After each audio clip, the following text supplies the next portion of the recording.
Hello! Good morning mga ka-nature. Dito tayo sa bukid.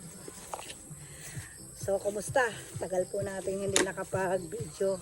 So, punta kami dito sa bukid. So, dadaan kami dito pala isdaan para magbahog ng mga isda. So, medyo malabo lang po ang tubig sa ngayon dahil na malakas po ang ulan kahapon at kagabi. So, ito mga ka-nature. Yan. Pa-okay pa ang ating paawasan.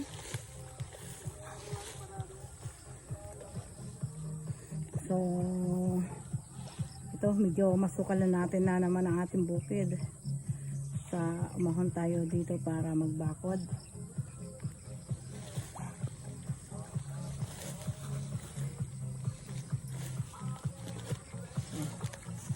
Yan. Ang aming mga alaga, kamusta kaya pa, hindi ka na may dinadaanan palabas, ha?